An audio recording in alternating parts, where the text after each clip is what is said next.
I really take issue with your reporting on Israel.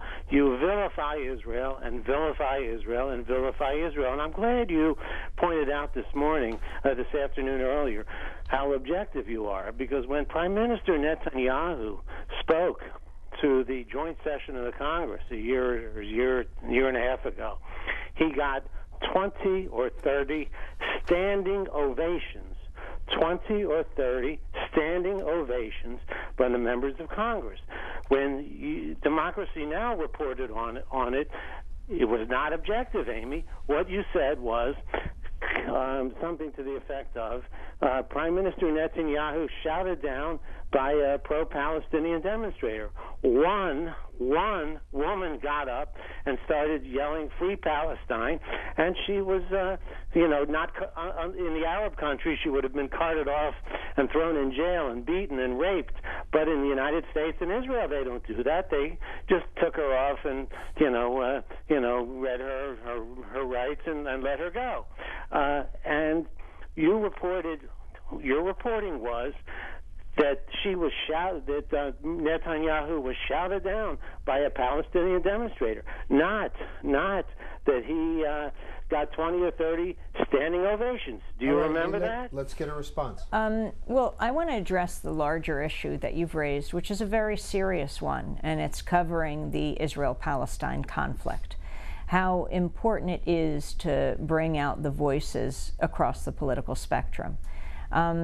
I fear that the media in the United States, it is changing, but as with reporting on power in the United States, often acting as stenographers to power, we see that with Israel as well, journalists presenting the Israeli government side, and we very much bring out different perspectives. Now, I mean, we interviewed, for example, Shlomo Ben-Ami, who is the former Israeli foreign minister. He said it was the most extensive, fairest discussion he had in the United States about Israel. We don't just do soundbite television and radio. We give the whole meal. We'll have extended debates and discussions about these critical issues. And, we interview Palestinian journalists, academics, people on the ground in Gaza, in the occupied territories in West Bank, and we interview Israelis. And I think one area that is very overlooked in the United States is the Israeli peace movement. But I think public opinion in the United States is shifting dramatically. Students on college campuses, Jewish and non-Jewish, have a very different perspective on what Israel is doing in the occupied territories today, whether it comes to the number of Palestinian prisoners that they are holding, the Palestinian prisoners who die in custody, the protests, giving voice to those protests, both in West Bank and Gaza. We had a reporter on what has been called the Freedom Flotilla to document these attempts to break the Israeli embargo of Gaza.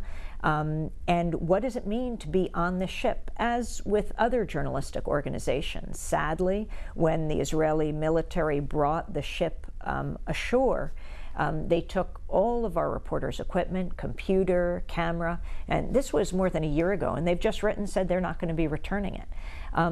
It is very important that we reflect what is happening on the ground. These are difficult truths, but the situation in Israel-Palestine must be resolved. It is not good for Palestinians. It is not good for Israelis. It is a conflict that must be resolved.